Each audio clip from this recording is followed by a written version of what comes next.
Bonsoir fidèles téléspectateurs du Diamond TV, bienvenue dans votre flash de 19h.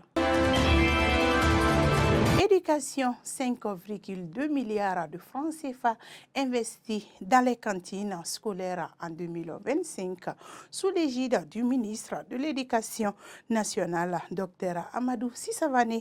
Le village de Djalakorobuku a accueilli dimanche la 11e édition de la célébration de la Journée africaine de l'alimentation scolaire à l'ESCO. L'initiative vise à sensibiliser différents acteurs sur la quintance des cantines scolaires dans l'éducation des enfants. L'audience à la primature hier lundi 2 mars 2026, le Premier ministre, chef du gouvernement, le général de division Abdoulaye Maïga, a reçu en audience à la primature son Excellence Rachna Korkinan, ambassadrice des États-Unis au Mali. Au cœur des échanges, la notification officielle de la levée des sanctions américaines visant certains militaires maliens. À Kaya, la prolongation du couvre-feu pour le mois de mars par décision du gouverneur, le général de brigade Moussa Soumaré. Le couvre-feu est officiellement reconduit du 1er au 30 mars 2026.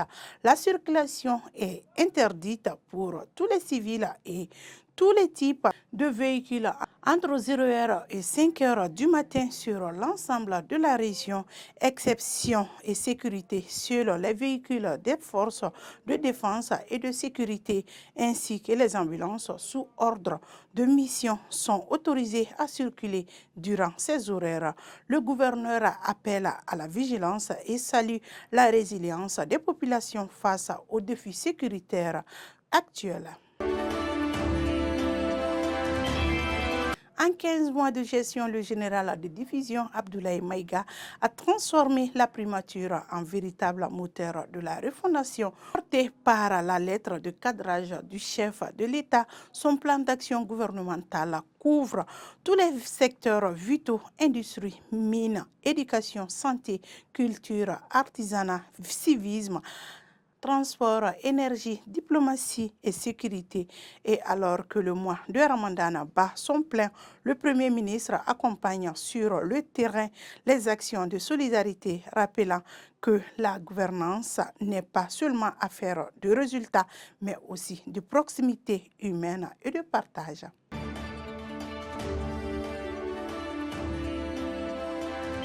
Tchala Maro Fofana a été porté dimanche dernier à la tête de la Chambre de commerce et d'industrie du Mali, CCIM, de Koutiala, avec 5 voix sur 10 à l'issue d'un vote à bulletin secret ayant opposé 4 candidats.